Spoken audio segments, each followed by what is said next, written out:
Bonjour tout le monde, aujourd'hui on va s'intéresser au concept de Dieu. Avant toute chose, je pense qu'il est nécessaire de bien expliquer ce que l'on désigne par ce terme de Dieu, et de clairement distinguer le Dieu religieux du Dieu philosophique. Jetons un œil dans le dictionnaire Larousse afin de voir ce qui nous en est dit. On distingue alors plusieurs définitions qui sont les suivantes. Être supérieur, doué d'un pouvoir surnaturel sur les hommes, représentation d'une divinité, personne que l'on considère comme supérieure, objet, chose, idée que l'on place au plus haut dans la hiérarchie des valeurs et à quoi on sacrifie tout. Ces définitions s'intéressent plus à l'usage courant du terme de Dieu, qui rejoint son côté religieux. Dieu, dans l'imaginaire collectif occidental, est souvent représenté comme un vieil homme barbu, omnipotent, qui vit dans le ciel et qui passe son temps à juger les mortels.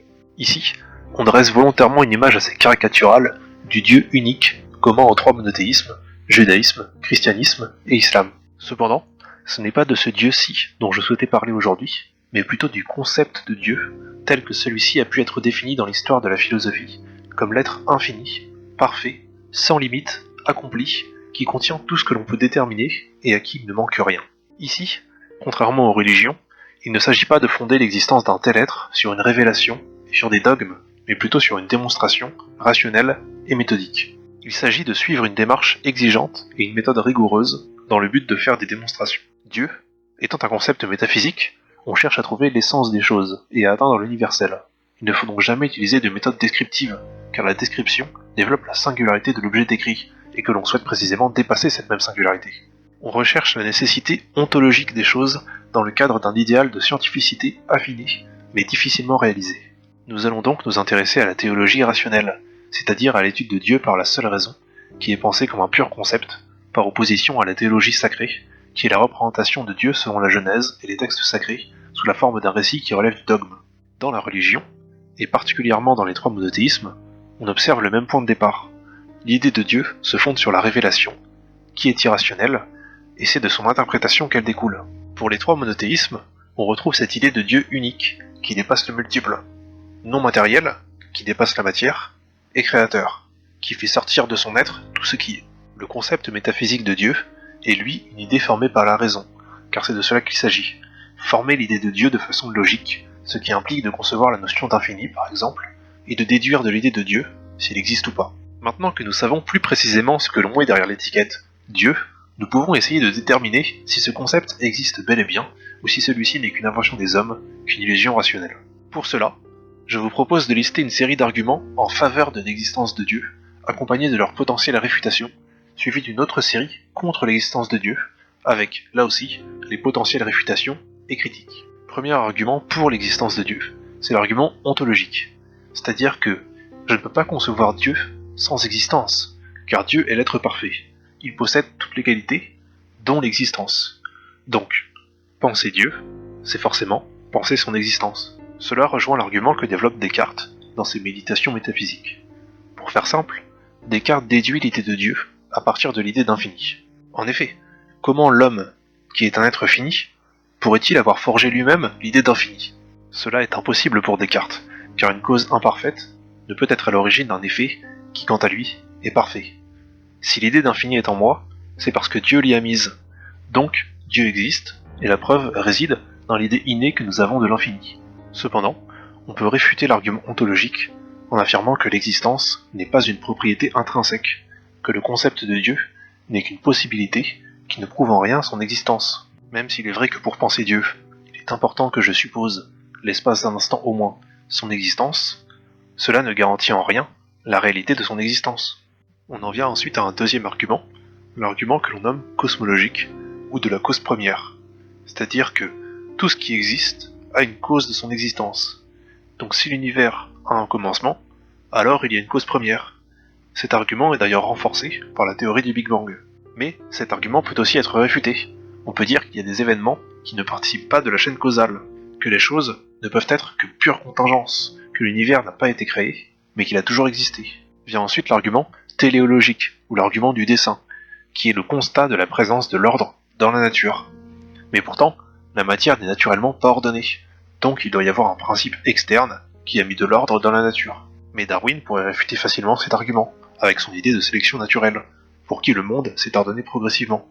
On pourrait aussi dire qu'il y a de l'ordre dans la matière, mais que nous ne la connaissons juste pas assez bien. Ensuite, nous arrivons sur l'argument moral, qui dit que sans Dieu, il n'y aurait pas de valeur morale objective. Or, on constate qu'il y a des valeurs morales objectives, et que donc, Dieu existe, car sans Dieu, tout serait permis. Il n'y aurait pas d'interdit objectif, et donc pas de distinction entre le bien et le mal. Mais encore une fois, on peut facilement réfuter cet argument en affirmant qu'il n'y a pas de valeur morale objective, mais que la morale n'est par exemple qu'un produit du social ou du culturel. Enfin, il existe beaucoup d'autres arguments en faveur de l'existence de Dieu, que je vous invite à rechercher par vous-même.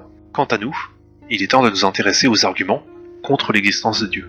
Commençons par l'argument de la régression à l'infini, selon lequel il n'y a pas de cause première, mais bien une éternité de causes qui s'étendent à l'infini. Dieu ne peut pas créer s'il est un être atemporel. Cela rejoint le paradoxe de la création d'une pierre assez lourde pour qu'il ne puisse pas la soulever.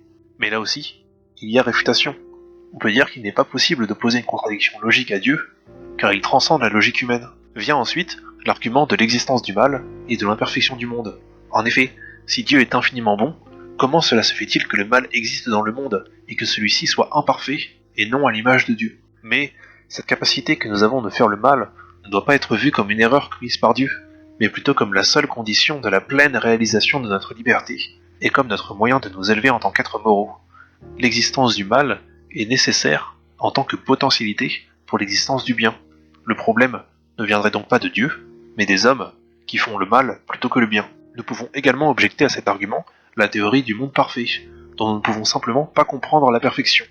En effet, si nous avions accès à la perception divine, alors nous pourrions voir toutes les choses dans leur ensemble et comprendre qu'à l'échelle divine, il n'y a pas de monde plus parfait que le nôtre. Enfin, nous allons voir l'argument de l'invention humaine, selon lequel Dieu serait une invention des hommes qui projettent leur qualité sur un être extérieur, mais celui-ci n'est en réalité que pure création. Dieu serait une idée de l'unicité, permettant d'unifier les peuples. Mais le problème, c'est que ceci ne constitue en rien un argument contre l'existence de Dieu, puisqu'il pose comme prémisse sa non-existence.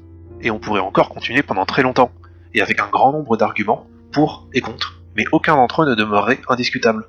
Mon objectif avec cette vidéo n'est pas de vous faire adhérer ou non à l'existence de Dieu, mais bien de vous faire comprendre qu'aucune démonstration ne pourra aboutir à la certitude de son existence ou de sa non-existence. On ne peut pas vérifier empiriquement l'existence ou la non-existence de Dieu.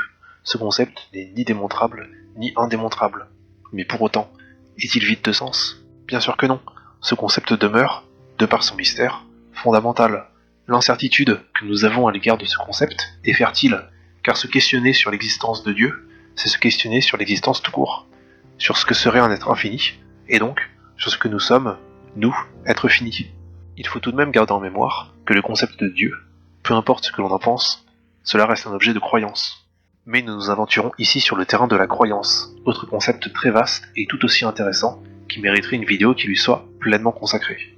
Revenons-en à Dieu, et je vous propose de conclure sur la richesse de ce concept, qui a su animer nombre de penseurs émérites, et qui est toujours, aujourd'hui, l'objet de débat. N'hésitez pas à me faire part de vos arguments pour ou contre l'existence de Dieu en commentaire, et à vous faire votre propre avis sur la question. Sur ce, je vous dis à la prochaine, bye.